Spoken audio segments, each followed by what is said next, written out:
we got received a company bulletin, just as all these companies send out usually a monthly newsletter or something. I got one from RCA headquarters, and it said that they had, one of their experimenters had an object he was flying around that had an anti-gravity drive. In other words, it was self-levitating and could be moved around. And I thought, well, why are we doing this? Why are we messing with all these rockets when we could do this? So I called up headquarters, and first they said, well, it's not true. The experiment didn't really work. And then they said the document didn't even exist. And I said, well, I got it right in my hands here. And I already knew that Nikola Tesla had flown a platform around in the very early 1900s, like 1904. I don't believe that we've gone backwards in technology, and the Russians grabbed everything they could of that technology. And I assume that our government grabbed some of it or all of it. Yeah, I mean, if you can levitate an iceberg, you could end a drought. I mean, you could land in a dry lake bed. You could change architecture. The work that Hutchins has been doing, he has Tesla coils, he has Van de Graaff, and he has, very frankly, static electricity generators. Notice that data doesn't have to make sense. Right. Data just has to be truthful. The truth. That's right. It's more important than proving Einstein right or wrong. Okay, now his data showed everything from a chocolate milkshake snaking toward the top of his room to bowling balls floating in the air. Very little effort required, about as much as lifting an umbrella, and no centrifugal force. Now, of course, we have the problem of stopping it. Nikola Tesla was a great inventor and a great humanitarian. Well, Tesla wanted to get into his field, which was free, if you will, energy that comes from the surroundings. He was hired by J.P. Morgan to work with Westinghouse and Edison companies and the East Coast. And Tesla said, I've got it made. I think we can now transmit electrical power through the Earth, through the ionosphere, without any wires or telephone poles.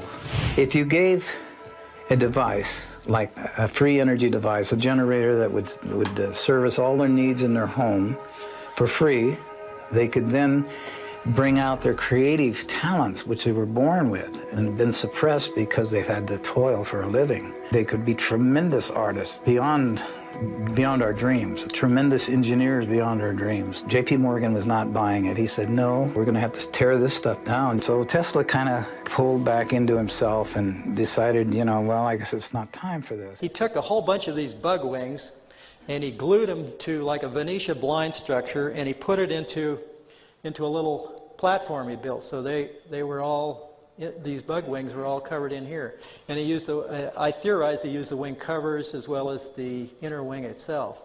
There's also a kind of a handlebar on this thing with some controls. You can see the thing a little better here in detail. The controls, I think, had to be manipulated continuously and probably vibrated to create the same action that the bug was doing. There was also down at the base some kind of a lever, which I suspect controlled the amount of lift he was getting out of this thing. Anyway, Grebenikov claimed that he could fly this thing or levitate it, and it would go around at almost 1,000 miles an hour. Now you ask, how can that happen? Well, he said that there was an energy field that built up around this thing due to this gravity field building up in the platform, and by this thing building up, it built out a force field that basically surrounded him and protected him from the local environment. So even though he was flying at 1,000 miles an hour, you could go, you could be wearing your Sunday best suit and not get it flutter a bit at 1,000 miles an hour. But if you get into the other things that he did with shape, they almost mirror the stuff that I discovered. And it proves, I guess, that there's either two crazy people in the world or there's two people that have found the same discoveries. Has anybody ever threatened your life? I mean, as far as like trying to possess what you have here, I mean, seeing it as a threat, has anyone ever threatened you and said that, you're on to something and you're not allowed to be doing this? And No major threats. Mostly people saying, well, you should work for the U.S. government. That's a lot of emails I get are like that, and that they're ready and willing to stand by and give the funding out. Einstein's work is only a slight modification of Newton's work. But we do understand that Newton's work has, well, Newton's work, for example, Newton says, This is my one. says anything that's in motion tends to remain in motion, right? Okay, so I have something, and I'm taking it around counterclockwise. And see it, and what Newton said is true. He just wants to go around and around and around and around and around. This particular thing is called a cell. It is not, it's clear plastic, there's nothing in it. Okay, now I'm going to take it around clockwise. It says, no, I don't want to do that. It's just like my children. I will do it my own way. How did it go the other way? Precisely. A Newton's law. Is that because of the rotation of the planet, or? Well, there Can I try that? You may. In fact, first of all, send it around counterclockwise. Okay. And this is called a cell? It's CELT, C-E-L-T. What's in it? Okay, there we go. Nothing's in it. Plastic. Okay, now take it around clockwise. Okay. And it says no, and it goes back to the same number of turns you sent it. Oh, I've never seen anything like that. Now go out stronger. I know. See, I'm looking for the exception to the rule. You have to, if you can use language, you really need to convert it into mathematics. But here's one thing. This makes sense to me. If you can cancel out gravity in a falling body, and you can even reduce a percentage of the effects of gravity for aircraft, it would take less fuel, they would be more efficient, and they could hover with less energy, and that much I can figure out. And the atmospheric edge of the Earth will be meaningless. I think the realm of it is quite probable, since I was studying some of the older experiments done by T. Brown, Podleinoff, and those folks. And what's interesting about Podleinoff is that the anti-gravity effects seem to go right down the Earth all the way up to an unknown area. Right down the Earth all the way up to an unknown area. Tesla said, they're not interested in my time. I want you to take everything I can teach you and go in your time and see if they'll listen to you. And if you don't make it, you're going to have to pass it on, because at the rate we're going, we're on a self-destructive course. Carr said, I will, and he got his own lab started and started really getting into a lot of free energy devices and building them. So he built a spaceship? Mm-hmm. He's building small spaceships then, and he had different sizes, different models. There's a company, Advanced Kinetics, in Costa Mesa. That's where we were living, in Costa Mesa, California. And they're looking for a research and development laboratory technician. They gave me a job, they put me in the research lab, and I was inventing ideas all day long. I just loved it, because I like to invent simple ways of doing hard things. We could talk about things that were unlimited, not limited. I said, my mission is to see that we have habitation and transportation in one vehicle. And he said, well, you sound like a guy that's back east getting in trouble right now. His name is Otis Carr. And he put in a patent for a levitation device, and they wouldn't give him the patent. He said, you've got to pull that levitation out and anchor it on the ground, and we'll give you a patent on an amusement device. You cannot use levitation. Day and night, 24/7, we were building these small prototypes. And they would range anywhere from 12 inches to 3 feet to 6 feet, to, in size. And they actually flew, they actually levitated. Oh, yeah. And what was the source of the power? Well, it was magnetic in nature. And you were actually building these for people to sit in. I mean, not just models. These were prototypes just to prove what we wanted, and then graduate up to where human habitation could get on board and operate them. In those days, we had counter-rotating wheels, one going clockwise and another going counterclockwise. We had a capacitor, we had small magnets, and we had what's called a Utron. It was a double tetrahedron. That's 2 ice cream cones put with the open ends together. But you have a diamond shape. And we had 12 of them around the periphery of the craft. And we had magnets, horseshoe magnets, 12 of those around the craft. So when you started rotating and counter-rotating, as these neutrons went through the field, they would act as a generator and a capacitor in themselves, and they would generate a lot of power, not necessarily electrical power, but vibrational power. When you get to the resonant frequency of your surroundings, it cancels everything out. It goes to a 0 point. And once you've reached 0 point, then you can go anywhere you want. So I wondered if gravity could be related to its cousin magnetism. Mm-hmm. And so I found that when I take two magnets together, I have some neodymiums around here that I'm actually afraid of. They're so strong. They can danger you. Mm. But anyhow, you take a magnet, you go to put them together and they go clunk, right? Mm. But you take one of them, move it around, and all of a sudden it doesn't want to go together. The repulsive. So I got I ordered one at $5,000 a piece, wow, with a 1/4-inch hole through between both of them, and I put a brass bolt and I tightened them down, forcing them together. Mm-hmm. And then I put them together in a thing that looks kind of like a rock. Mm-hmm. Okay, and then I got another one that didn't have magnets in it.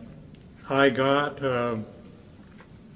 9 guys that were not educated and didn't have pre opinions on anything, and I dropped my 2 rocks. Mm-hmm.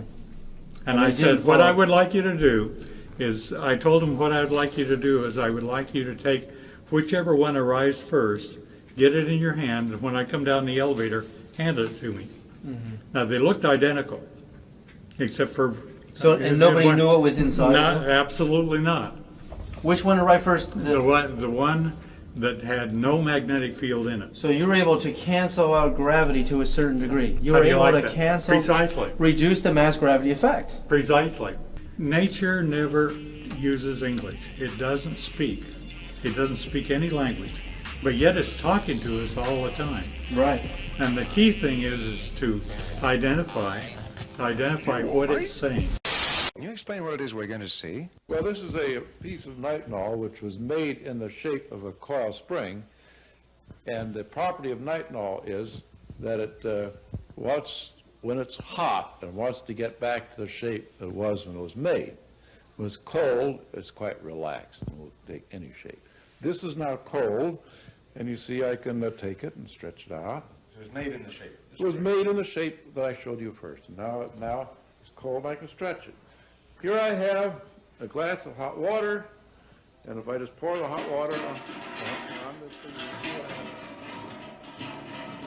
there we are. Good as new. In the cool state, it's relaxed and floppy. In the heated state, it remembers its former state. That's why you say it has a memory. So if you make the thing, if you make this piece of wire so it's straight when you made it, then when it's hot, it wants to straighten out. When it's cold, it's just as floppy as a wet noodle. You know, if you take one of these things and put hot, cold water in your hand, it's like a wet noodle when it's cold. When it's hot, it straightens out very suddenly. It's quite strong stuff. In a small workshop across from his office, he designed and built a wheel with nitinol loops hanging from the spokes. He calculated that if he filled a container with cold water and another with hot water, the loops of nitinol, moving from one bath to the other, would bend, then spring back, and that the sudden spring of the nitinol in the hot water would drive the wheel around, thus becoming the world's first solid-state heat engine. He was right. David Porter of Galtech Semiconductors demonstrates his recently patented permanent magnet motor called the carousel electric generator. This is the latest version of the carousel motor generator. It's a rotary version, rotary inside. There's 18 separate sections, what we call a coil section in here. 18 make up the outer diameter. There's 6 coils here that we're using to drive the motor. Okay, we don't have an automatic start on the system right now. That's something that the Intel chip will do. We'll start it up at a pulse rate of approximately 13 pulses, which gives us a 16% duty cycle. It takes a while to spool up because, like I say, it works also as its own flywheel. So we build up the power gradually. The thing about this system is that everything floats on the magnetic field in there. You have very little internal friction. What we're doing is removing the energy from the magnet. The magnet has a specific life. They lose approximately 1% a year. So we're not actually trying to create energy from nothing. The system will not run forever. It's not perpetual motion. We use the amount of energy that is in the magnets. Once that energy is used up, the magnets can be taken out, they can be recharged. All we're doing is maximizing the efficiency of the electromagnetic flux density that's there to the production of electrical output. By stimulating the existing oscillations of space energy, his radiant energy device ran for days, putting out 50 kilowatts of electricity. His public demonstrations attracted newspaper coverage and scientists from Bell Laboratories and the Department of Agriculture's Rural Electrification Administration. Although no one could find evidence of fraud, neither could anyone explain how the radiant energy device worked. During the 30s, he developed semiconductors and transistors that were far ahead of their time. Unfortunately, as all too many inventors have suffered, when he refused to sell out to powerful interests, Moray and his family were threatened, shot at, and their laboratory ransacked. Ignored by the U.S. Patent Office, Moray quietly stopped public disclosure of the device after it was destroyed by his assistant, Felix Frazier, a communist sympathizer who was frustrated when Moray declined his repeated offers to take that technology to Russia. This torch here is producing a temperature of 1200 degrees Celsius. Now try cooking an ordinary egg like that, and in a very few seconds the results would be quite an explosion. But I'm going to leave this torch here, blowing on this egg for a couple of minutes before we crack it open. And it ought to survive the inferno because it's coated with a remarkable new plastic.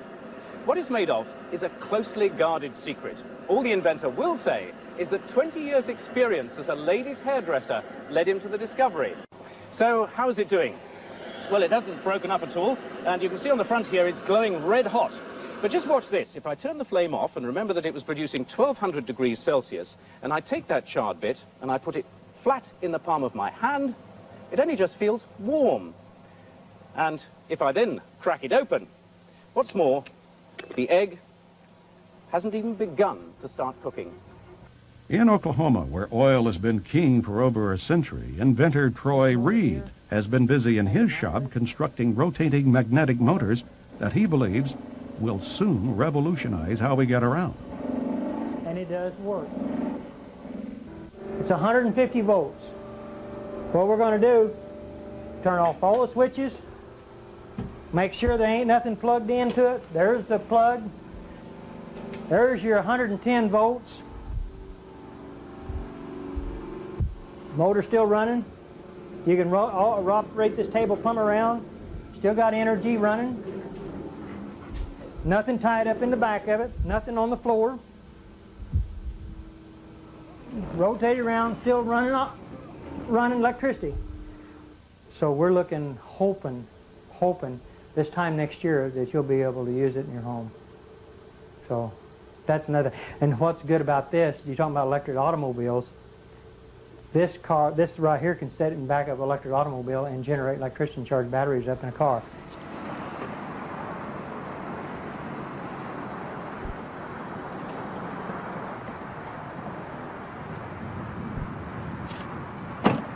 Beautiful automobile. You can drive it anywhere you want to. You don't pollute the air. All the other electric automobiles that I've actually seen has been nothing but this standard transmission. This is an automatic transmission car.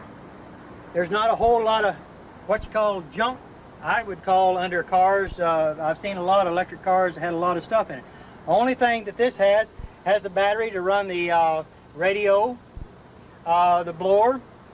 We've got two safety switches over here that can be mounted into an enclosed system, but we did this where you could see, where people can see this car with the technology. It's a safety switch system. This is a controller box, a Curtis control box. It cuts the amperage down. So with the amperage, here's what's real good about electric automobiles. All electric automobiles that has surge technology with this in it, they create heat. They've got to have a fan to blow this Curtis controller off because it gets hot. We don't want that to get hot. We want to stay that cold, because once it stays cold, you save on all the computer chips that's in this controller. So that means you can go farther, longer, and you don't have no problems. Turn the machine on. Denny Klein fires up his hot new invention. His machine emits a flame that feels only slightly warm to the touch.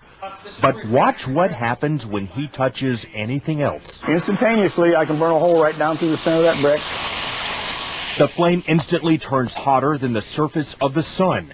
Heat so intense it takes only seconds to literally burn a hole through charcoal.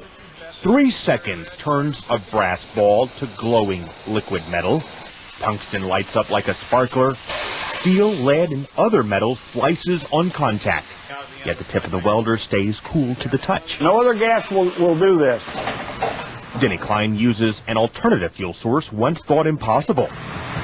He says people still have trouble believing him when he reveals his liquid fuel. Water. Take water and electricity, and we break it down through our very unique electrolysis process. Klein has just patented his process of converting H2O to HHO, producing a gas that combines the atomic power of hydrogen with the chemical stability of water. It turns right back to water. You can see the water running off of this. Klein originally designed his water-burning engine for cutting metal. He thought his invention would replace volatile acetylene in welding factories. Then one day, as he drove to his laboratory in Clearwater, he thought of another way to burn his HHO gas. On a 100-mile trip, we use about 4 ounces of water.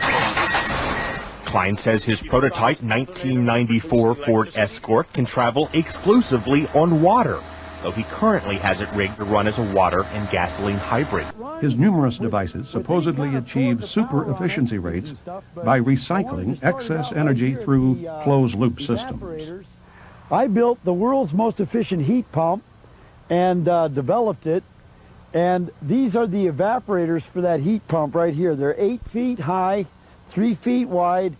Now, the refrigerant we put in here boils at 40 degrees below zero.